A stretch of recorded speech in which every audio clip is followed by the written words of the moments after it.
Hello everyone, this is Crota coming at you, giving you a Terran versus Protoss game here on Belshir Vestige. Yes, it has felt like an eternity since I've cast some StarCraft 2.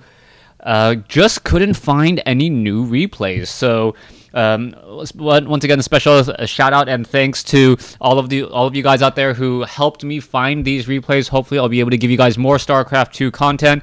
For those of you guys who are looking for a Warcraft 3 game on Warcraft Wednesday, well, you guys have been spoiled for quite some time, as you guys have been getting the majority of everything in terms of the casting.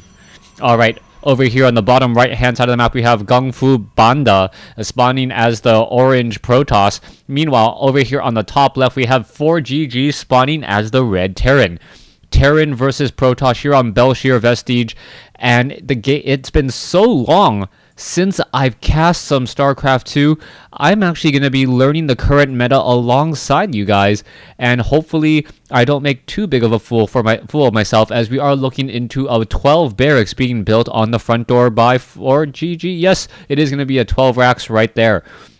Following it up, we can see a gateway being placed down. Nothing too out of the ordinary. Nothing that really is screaming a crazy, unorthodox strategy. Now, a little bit about GanGFuBanda, or Banda, or I don't know. I like saying Banda more. He's actually only 15 years old and has taken out some of the larger names in the StarCraft 2 community. I don't know how consistently, but he is an up-and-comer from Germany. Always like to cheer for, I guess, the young ones and the old ones in StarCraft 2, and we'll see how GanGFuBanda playing the Protoss bears in this particular game. We can see that he is opening up with the double gas here, 2 workers on each. A little bit higher efficiency. Should be throwing down a Cybernex core in just a moment, as we now already looking at a scouting SCV making his way down across the map to try and find his opponent, or perhaps scout out what his opponent is doing. Very important in scouting in StarCraft 2 as opposed to, say, Warcraft 3. Warcraft 3, you take a look at the main building and you take a look at the hero, and you generally have a good idea of what the person is trying to go for. That is simply not the case in StarCraft 2. Tech switches, being able to rebuild a 200 army if you have enough productions in a matter of moments is one of the key indicators in StarCraft 2, which generally has those very wide swinging games. You can see that ForGG did come in and he did steal those minerals right there, stealing 5 minerals and now making his way back around. Are we going to be seeing an expansion being placed down? Yes, we are. So it is going to be a relatively fast Nexus, and I don't believe ForGG knows about this Nexus as of yet. He's just looking around. He's trying to see what that all-important third building is going to be after that Cybernex core, and it is going to, in fact, be a Nexus here. He does spot the Nexus. He is now making his way out, and he has already started his command center here. Also, double training up Marines off of the barracks, which will be extremely important if this Mothership Core tries to get a little bit greedy. Mothership Core could fly overhead, try to do a little bit of harassment, but it looks like it will just be playing a little bit of sentry duty here, sitting back, relaxing by the Nexus. Photon overcharge definitely going to be useful if those Marines try and make a play a little bit later on. So far, we are looking at a pretty standard opening. ForGG gonna be getting up a lot of Marines. We are already setting up a Widow Mine. Widow Mine very helpful at taking down Mothership Cores and Oracles, since it does do a large amount of burst damage. Now, if you guys didn't know, the Spider Mine, or the Widow Mine, Spider Mine, this is not Brood War, the Widow Mine has been changed significantly in terms of splash damage. Instead of dealing the full 40 damage within the full blast radius, depending on how close you are to that center target, it does change. Alright, this one Stalker now walking around. It is going to head up the ramp. It is going to get challenged here. Oh, there is a Widow Mine right there. And oh, this could be bad news. That one poor Stalker realizes. And wow, all of a sudden, walking right as you see a Widow Mine, it was just on a pure move, not even on a move and attack to try and snipe down that Widow Mine. As that Widow Mine does burrow itself, the sheer presence of that Widow Mine definitely causing a bit of concern there. for that Stalker. The Stalker wanted to walk back down and was unable to do so. We are now transitioning into a massive bio play. I'm still surprised we don't see a reactor being placed down by the factory as of yet. We could be seeing double training of Medivacs as we are already going into an Oracle by the Protoss player. Protoss is going to just try and fly inside here. I don't believe there's any Widow Mines in position. Medivac now trying to make a round as well, and these units are going to cross each other. Their circles are going to overlap, but that is it. A Venn diagram. They did not see each other here, as now there is a handful of Marines right there already in position, and this Protoss scout will pretty much get shooed away before any real damage is dealt. Coming back around though, the afterburners on this Medivac now looking to do a very, very damaging drop. There is one photon cannon in position. It's not going to be able to get behind that mineral line all too much, and even the burrowed Widow Mine's not going to be able to do much at all. Instead, just trying to fly past, getting spotted instead. And oh, that Medivac has to be extremely careful. There is the burrow, and oh, there is the photon overcharge at very, very far range. And this Widow Mine could end up dealing a lot of damage. This positioning is absolutely, absolutely clutch. This one will taking down the probe there, and now the units can in fact walk by. This is going to be rather problematic. There are only 3 Marines here, not going to be able to do that much damage. There's a second Widow Mine shot. The Stalker here may get taken down, and now all the units are going to be on the run. No observer as of yet. The robotics facility still having quite some time, and with this Oracle all the way out on the far side of the field, it is not going to be able to detect these units. Alright, that's going to be rather problematic. This guy did get 4 kills on the far side here, as we are now looking at another Oracle trying to come in and snake down more damage. 1 Marine, 2 Marines have been sniped down here. Another unit has been taken down as well. The Oracle, a very, very fast-moving harassment unit, now trying to pull itself away. It looks like it will be able to back off just in time. And now, what is more annoying, having 2 Widow Mines inside your own base, or having 2 Oracles trying to constantly split your army and take down workers. Worker kill count 4 to 4 by both sides. And the harvester count, let's take a look at the units. It is 52 to 39. That is 52 probes compared to 39 SCVs. Those probes, that Protoss definitely has a severe advantage now, and it's just going to be a matter of time before that economic advantage turns into an army advantage.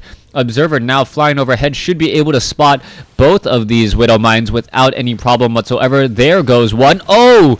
Ventures forth a little bit too far. And now we see it happening again. Alright, let's see. I believe it is... Oh my goodness. ForGG. All you need to do is just attack move. I believe the range on a Widow Mine is only 4 or 5. The Stalker should be a range of 6 if I'm remembering everything correctly. And there was absolutely no reason to get any of those units taken out. However, an elevator dropped straight up inside the space, and now we are going to go and try and snipe down this Nexus. This is going to be problematic. It looks as though the Nexus is taking a lot of damage here. Is it going to fall? Too many Marines got pushed out of the way by those force fields, and it looks like he is still going for it. Alright, the Nexus now down to 100, down to 90, 80, 70 hit points, 94 hit points, and there it goes, leaving only 1 Marine, I believe, no, 2 Marines, and 3 Medivacs. That was a very much all-in maneuver. Just committing with those units here, as we are now waiting for 400 more minerals to try and warp in this Nexus. Alright, beautiful play by ForGG, sniping down that Nexus right there. Meanwhile, coming in on the far side here, there is a Revelation, and that is just going to be an absolute annoyance, being able to see everything that's going on inside the base. Let's take a look at the Fog of War, being able to see what's going on inside the base over here, being able to scout out this side as well. That is going to be extremely helpful as ForGG continues to train up more and more Marines to continue this bio push. He is heavily invested in all of these Medivacs, so more and more Marines definitely make sense. The Marines are only upgraded 1-0 though, compared to the Protoss units, which are now getting 2-0 upgrades. And do they have armor upgrades? No armor upgrades, just a very, very cool looking Zealot. Apparently, GanGFuBanda has gotten up to level 30, unlocking all of those alternate skins. So far, though, ForGG now making his way off to the north with a handful of Marines. You can see also an Oracle coming in from the far side. We may try and snipe down some workers, but that Oracle is going to get there just a little bit too early, and there's not going to be anything to kill. The Oracle now trying to fly back around is going to see a whole bunch of workers here in just a moment. There's the revelation, and the Oracle is able to fly away just in time as that Oracle hangs out in that top position. Medevac is going to be spotted right here, and we should see a very, very fast response time already coming in. You can see that the Stalkers our Zealots are already warping in right now. 5-second train time there as all of the Marines are pretty much forced back out. Now it looks like ForGG is going to go back, lick his wounds, and we are still pretty much even. The income now favoring Terran ever so slightly because of those additional mules that have been called down. I believe there's mules, no mules anywhere to be found, so not quite sure why there was a higher income ratio. It looks like it started to teeter or just level off a bit, especially as GanGFuBanda does have 2 of these assimilators down, so he is harvesting 240 gas more. Oracle now comes in here. GanGFuBanda finding a lot of units to take down, taking down an additional, I believe, 4 or 5, a total of 7 now, as the Oracle tries to take down more units. There is a bunker right there, and it looks as though, yes, the pulsar beam is still activated, and it will eventually be taken down right there.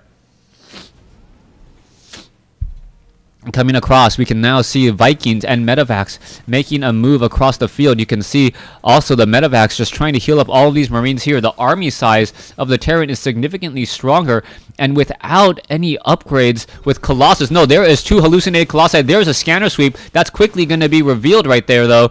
2 out of the 5 Colossus are just illusions, and that is going to perhaps burn some more scanner sweeps just so that you don't accidentally focus down the wrong target. However, that is a good fleet of Vikings right there. There's that another scanner sweep once more, and there's the engagement. Force fields coming down, Stalkers blinking away, Oracle now coming in as well. There's a time warp slowing down all the movements, and this Colossus did get taken down here. All the Marauders and the Marines are trying to chase. Are they going to be able to do very much at all? The Stalkers are going to try to engage as well. Vikings now going into ground mode, and the Terran is just completely overwhelming this army. GanGFuBanda doing his best to just Stalker blink micro in order to win out on the fight here. That Colossus is real, and it is going to get focused down by Vikings extremely quickly, but it is a 3-second takeoff and landing time, meaning that you end up losing 30 points of damage from those Vikings every time you're forced to lift off or land. So far, the Stalkers are still trying to engage here. It looks as though this is going to be a very, very easy cleanup for ForGG, and ForGG is going to end up taking this game. And I don't actually, is it? Yes, taking this game here. And there you have it, game 1 in this series going to ForGG. Thanks for watching. Thanks for listening. Hope you guys enjoyed game 1. Please stay tuned for game 2.